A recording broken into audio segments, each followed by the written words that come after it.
thing about self-discipline is that it is necessary for everything you do in your life. You have to be self-disciplined.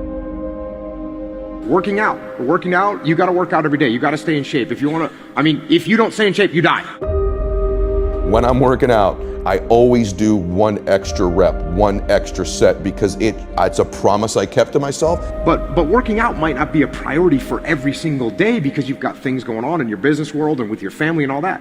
So guess what? It's a priority for my life, so I do it in the morning before my day even starts.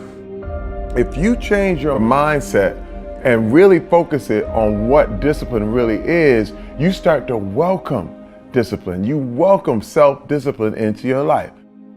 And here's the biggest thing. It's a pattern. It's a pattern I keep of me. I always do a little extra. I always go the extra inch. And the quickest and easiest place to do it is the gym. Because I can always grab one more weight, one more set. And here's what it does. It shifts your identity.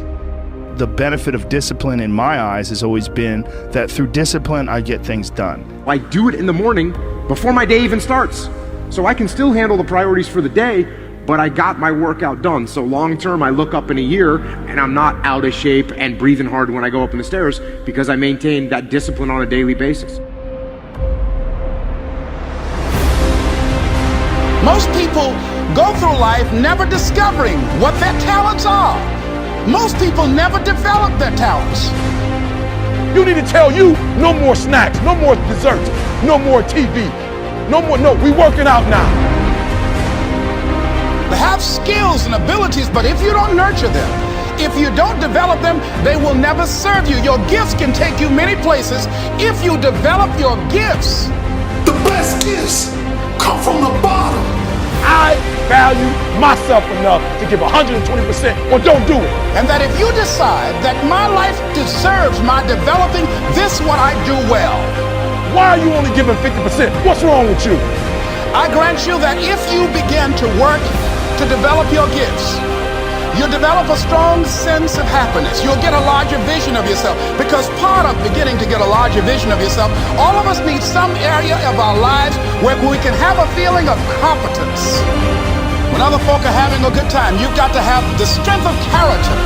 You need to tell you that you owe you something.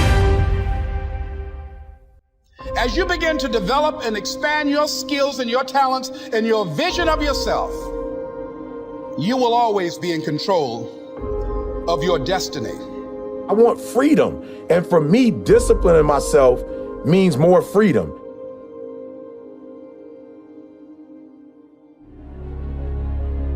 It's so easy to be great nowadays because most people are weak. This is a softened generation. So if you have any mental toughness, any ability, if you have any fraction of self-discipline, the ability to not want to do it but still do it.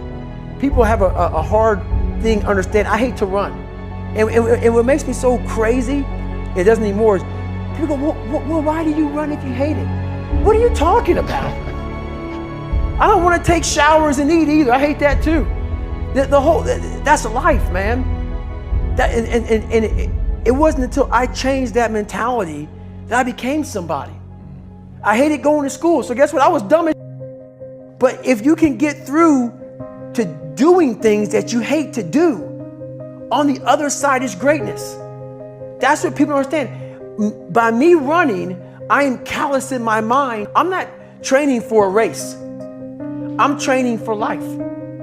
I'm training for the time when I get that 2 o'clock in the morning call that my mom is dead or something happens tragic in life. I don't fall apart. I'm training my mind and my body and my spirit so it's all one, so I can handle what life is going to throw at me. Because the life I've lived, it throws a whole bunch at you. And if you're not physically and mentally prepared for that, you're just going to crumble and you're good for nobody. 99% of people are not willing to do what it takes to make their dreams come true.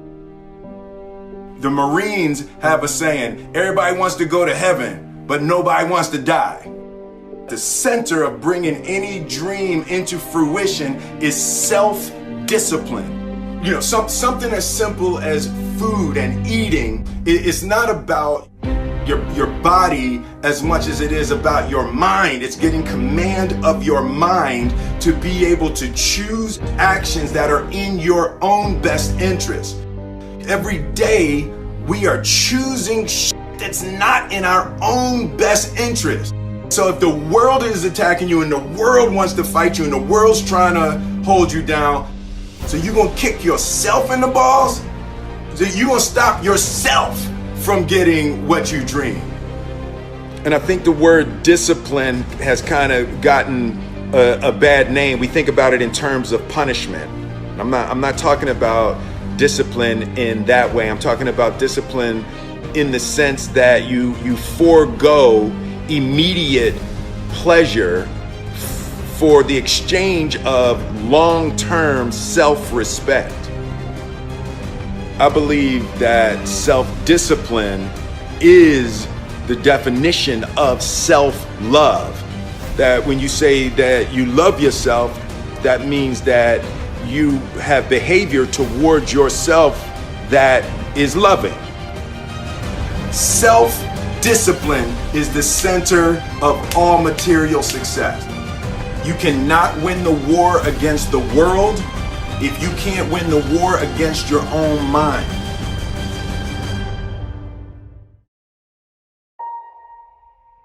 Self-love is when you say to yourself, "Ah, man, look, I know you and that girl got a real connection. I know y'all vibe, but that's your girl's cousin. So I love you too much to let you do that."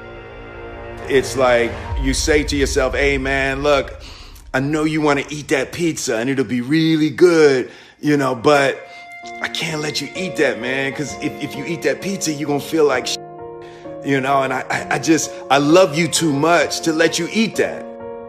Self-love is, "Hey, look, I know you got a test on Monday, and I know you really want to go out with your friends. It's Saturday night, you want to go out, but if you fail that test, you're not going to feel good about yourself. I love you too much to let you go out tonight."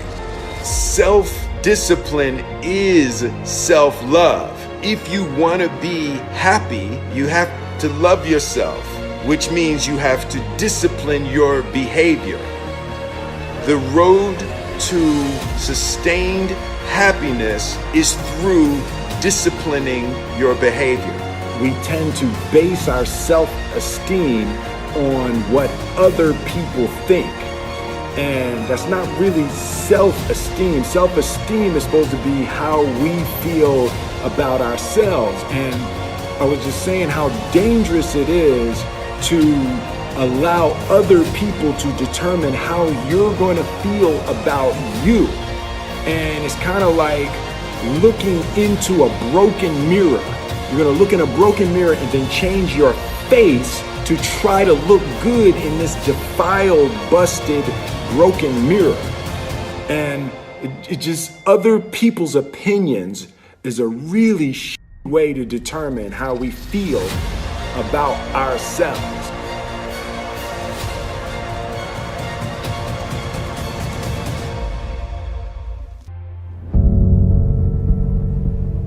Life can be brutal.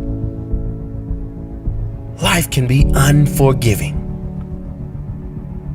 If I had to sum up in one word the difference between the greats and the average, the difference between the successful and the nobodies of the world, one word, one attribute to describe the difference: discipline.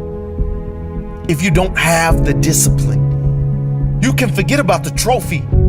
You can forget about the success, the greatness. All champions have discipline.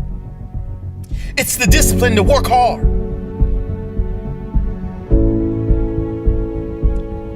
Not when everyone is watching, but when no one is watching. When the fans aren't there, when the coach isn't there, when it's just you and your character. The discipline to eat strong, healthy foods when you have other tempting options. When those around you might not be so strong. The discipline to say no when those around you choose to be average.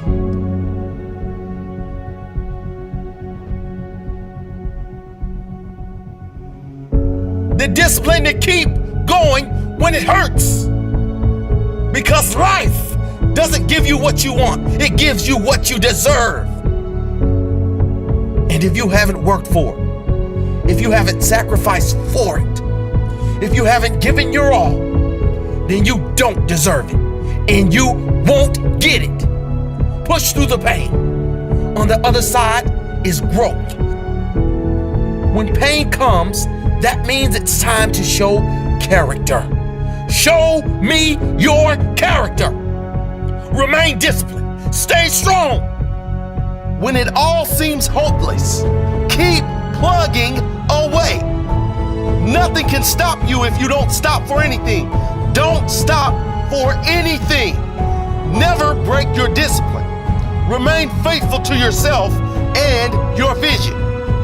When it gets painful, push harder. Push through the pain. You gotta have the discipline to do 11 when your opponent stops at 10. The discipline to keep going when it hurts. Because life doesn't give you what you want, it gives you what you deserve.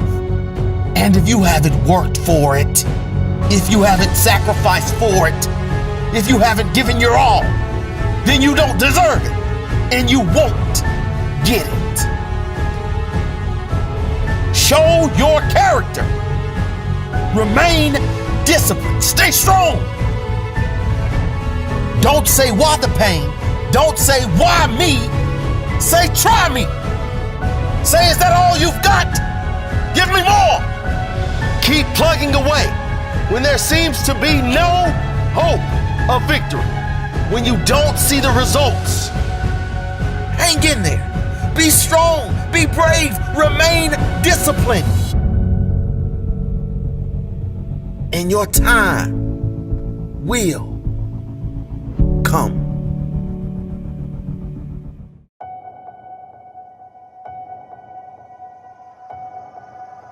I was weighing like 297 pounds, and I had to make a change in my life. You know, I was at an all-time low, and I wasn't going anywhere, and I was exactly what everybody said I was going to be, which was nothing. This man is a self-made beast. Widely considered to be the toughest man on the planet and one of the greatest endurance athletes of all time. I was just an insecure, scared kid. And the only way I could find myself was through putting myself through the worst thing possible. He's the only member of the U.S. Armed Forces to complete SEAL training, the U.S. Army Ranger School, and the Air Force Tactical Air Controller training. He's completed the infamous Destroyer of Men known as Hell Week 3 times, including 2 in a single year, and 1 that he started and finished with multiple stress fractures and a hernia. No one was here to help me. And the feeling I had every morning, I started shaving my head when I was 16 years old. And the feeling I had every morning, I looked in the mirror, was horrible. And I didn't want to feel like that anymore.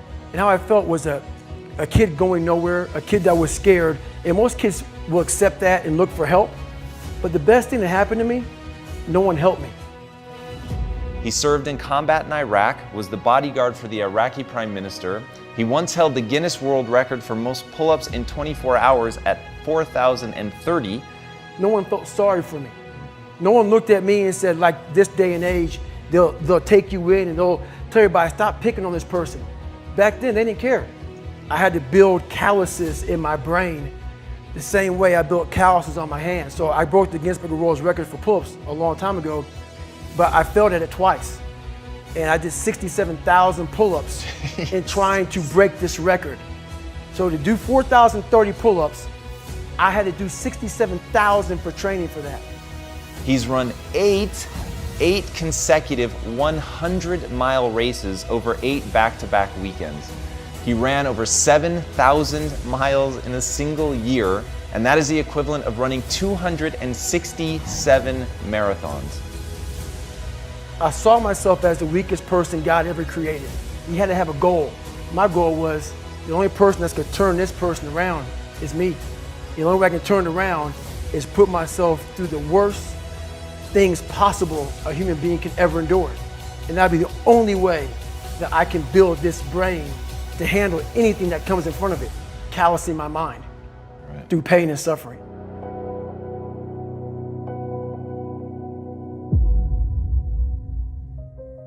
The only way you're ever going to get to the other side of this journey is you have got to suffer to grow. To grow, you must suffer. I'm afraid of my shadow. How can I overcome that? Go in the military, get your ass kicked, do things you hate to do, be uncomfortable every day of your life. Roger that. I'm not the smartest kid in the world. Okay. Instead of somebody saying, oh no, you're smart. No, don't say that to yourself. I said to myself, no, I'm a dumb motherfucker. Okay, roger that. How do you get smarter? Educate yourself. So the things that we run from the truth. We're running from the truth, man. So the only way I became successful was going towards the truth. As painful and as brutal as it is, it changed me. It allowed me to become, in my own right, who I am today.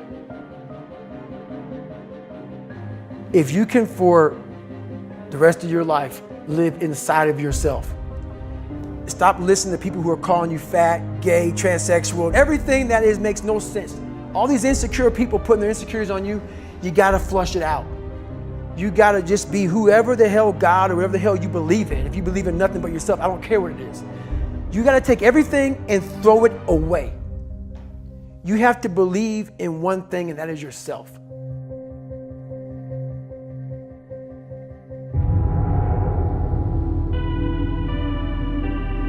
Around 97% of students are distracted by cell phones.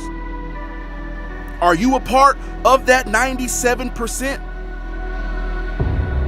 When you want to succeed as bad as you want to breathe, then you'll be successful.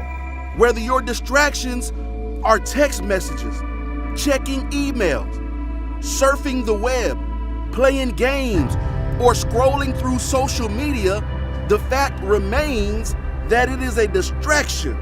I'm saying to you today that there are some of you, if you give up your cell phone, you would be successful. But your cell phone is more important to you than your success. Stop wasting time on your cell phone. Facebook isn't going anywhere. Instagram will still be here this weekend. Focus on your dreams. Focus on your studies. Focus on your goals and aspirations. Put the thing down.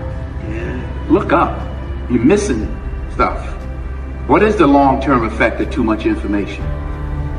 We don't know, but we're finding out. Focus on becoming a better you. A better you that is not distracted by unnecessary things. You gotta cut off the cell phone. You gotta, no TV.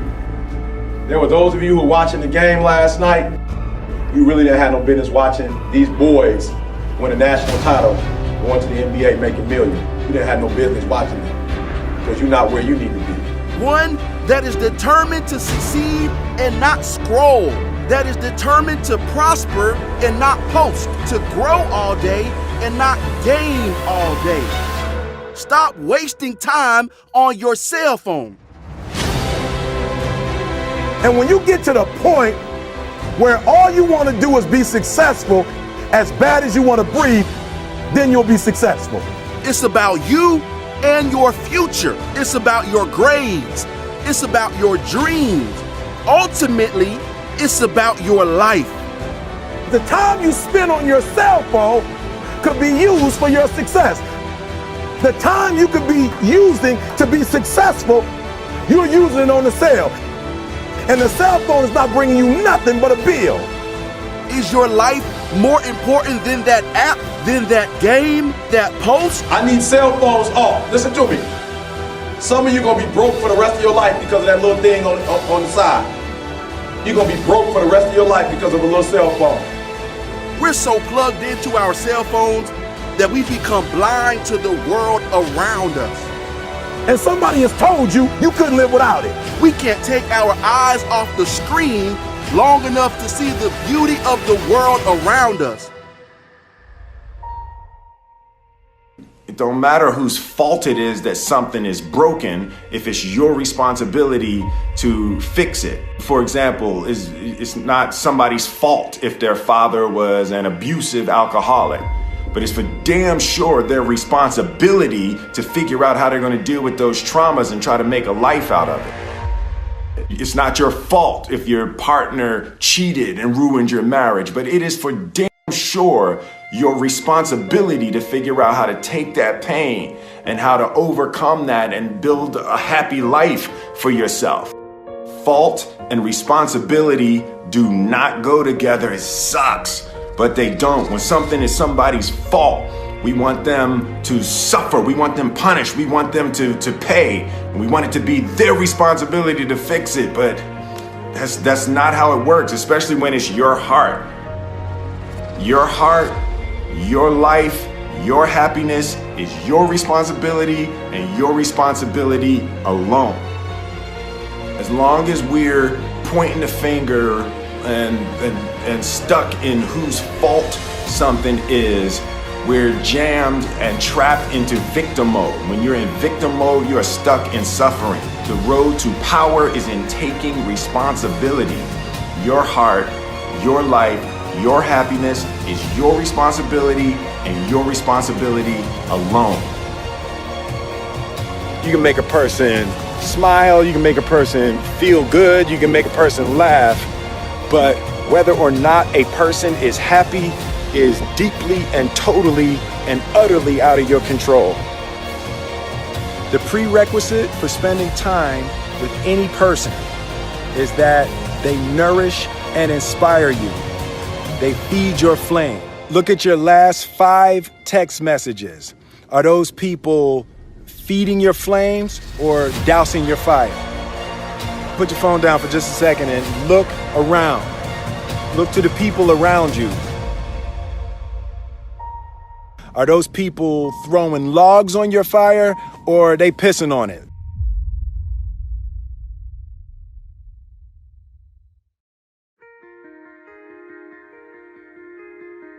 I want my life, I want my work, my family, I want it to mean something. And it's like, if you are not making someone else's life better, then you're wasting your time. The separation of talent and skill is one of the greatest misunderstood concepts for people who are trying to excel, who have dreams, that want to do things. Talent you have naturally. Skill is only developed by hours and hours and hours of beating on your craft. You don't try to build a wall. You don't set out to build a wall. You don't say, I'm going to build the biggest, baddest, greatest wall that's ever been built. You don't start there. You say, I'm going to lay this brick as perfectly as a brick can be laid. There will not be one brick on the face of the earth that's going to be laid better than this brick that I'm going to lay in this next 10 minutes. And you do that every single day. And soon you have a wall. And soon you have a wall. And I think psychologically, the advantage that gives me over a lot of people that I have been in competition with in different situations is it's difficult to take the first step when you look how big the task is.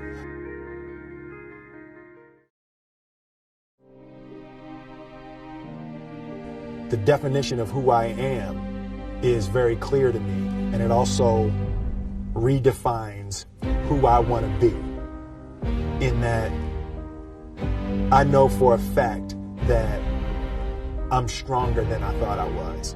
You know, you can't help but ask yourself the question, what would I do if I was in Muhammad Ali's shoes?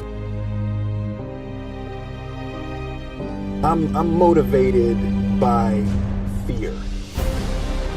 I hate being scared to do something.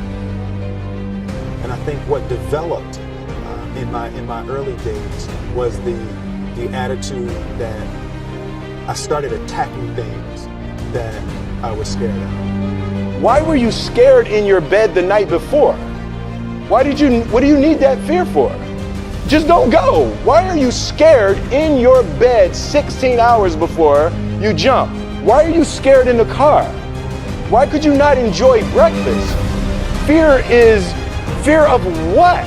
You're nowhere even near the airplane. Everything up to the stepping out, there's actually no reason to be scared. It only just ruins your day. You don't have to jump. And then in that moment, all of a sudden, where you should be terrified is the most blissful experience of your life. And God placed the best things in life on the other side of terror.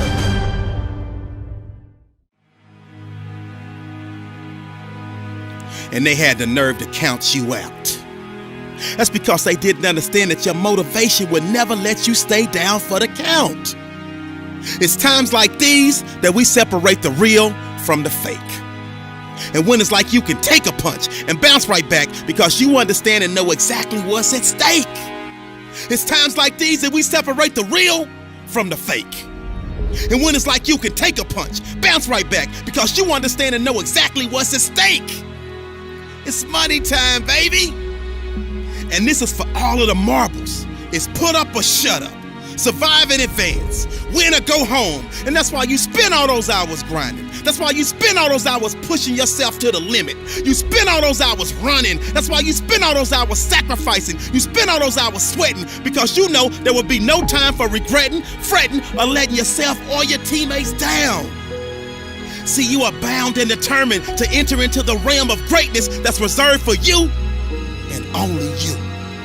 And so if the day ever comes that you're tired enough to quit, then I need you to act like a car with 4 flats and retire. I don't think you heard me. I said, if the day ever comes that you are tired enough to quit, then I need you to act like a car with 4 flats and retire.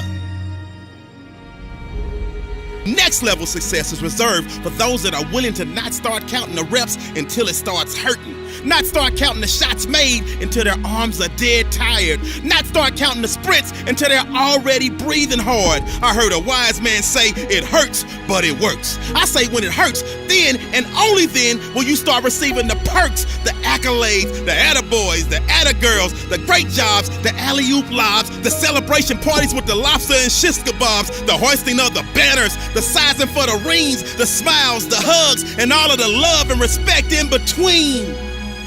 See, some of you out there, you in the dark. And you know what I need you to do for me when you're in the dark, right? Turn the lights on when I'm talking to you, because I don't think you heard me. I said next level success is reserved for those that are willing to not start counting the reps until it starts hurting. Not start counting the shots made until their arms are dead tired. Not start counting the sprints until they're already breathing hard. So just when they think you're about to throw in the towel, that's when I need you to recall all of the days that you went that extra mile. All of them days that your friends said you were foul. When you said you couldn't hang out because you were dialed in.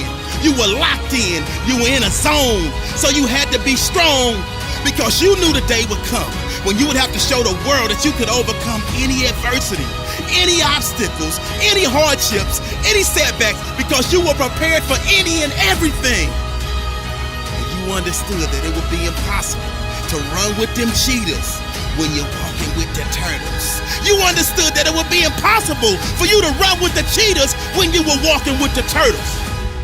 So your mindset is that of a track star, and that gives you the mental strength to leap over life's hurdles, to power through the speed bumps, to push through the roadblocks, and continue to grind past any and every obstruction that attempts to deter you from your ultimate goal of next level success. So the stresses of the world, you laugh at them. The dreams they say are out of your reach, you grab at them. The things they say you can't achieve, you take a stab at them. And when the bullies of life try to knock you out, you stick and move and you jab at them. I said the stresses of the world, you laugh at them. The dreams they say are out of your reach, you go and grab at them. The things they say you can't achieve, you take a stab at them. And when the bullies of life try to knock you out, you stick and move and you jab at them. And on the rare occasion that you take a punch from life and it knocks you down, you dig deep And then you dig deeper. And then you dig even deeper. Because you understand that this is the moment to pick yourself up. Push through with determination and grit. Because of all your resiliency, commitment, hard work, perseverance, you have now put yourself in position to show the world that you got that dog. And your inner dog has no quit. I said this is the moment to pick yourself up and push through with determination and grit. Because of all your resiliency, commitment, hard work, perseverance, you have put yourself in a position to show the world that you got that dog. And your inner dog has no quit. I hated jumping out of airplanes. I hated shooting guns. I hated the job as a Navy SEAL. But I did it because I wanted to change myself. Everything I do, I'm not really comfortable doing. But if you choose to go that route, to go be a Navy SEAL, you might as well go be the hardest mother in the world. Because if you're choosing to do something, you have two routes. You can go there and be a little weak person and get through barely, and that's your reputation. Or you can go through the hardest guy you can possibly be, and that's your reputation. So my whole thing is, if you're gonna choose to open that door in Iraq or Afghanistan, open the mother and go in hard. Because they're gonna remember you by slowly opening it and peeking in. So if you're gonna open it, and you made the mind to open it, don't crack it open. Open the door, go in. That's with life. If you're choosing to do something, attack it. Because they're gonna remember you as not attacking it. So I want to be remembered. You can hate me, but there's one thing you can't say about me. I didn't attack it. So that's the mentality to have. If you're gonna do something, you might as well attack it, because you can do it anyway. Right. Who on this earth would still be going right now? You are. You are.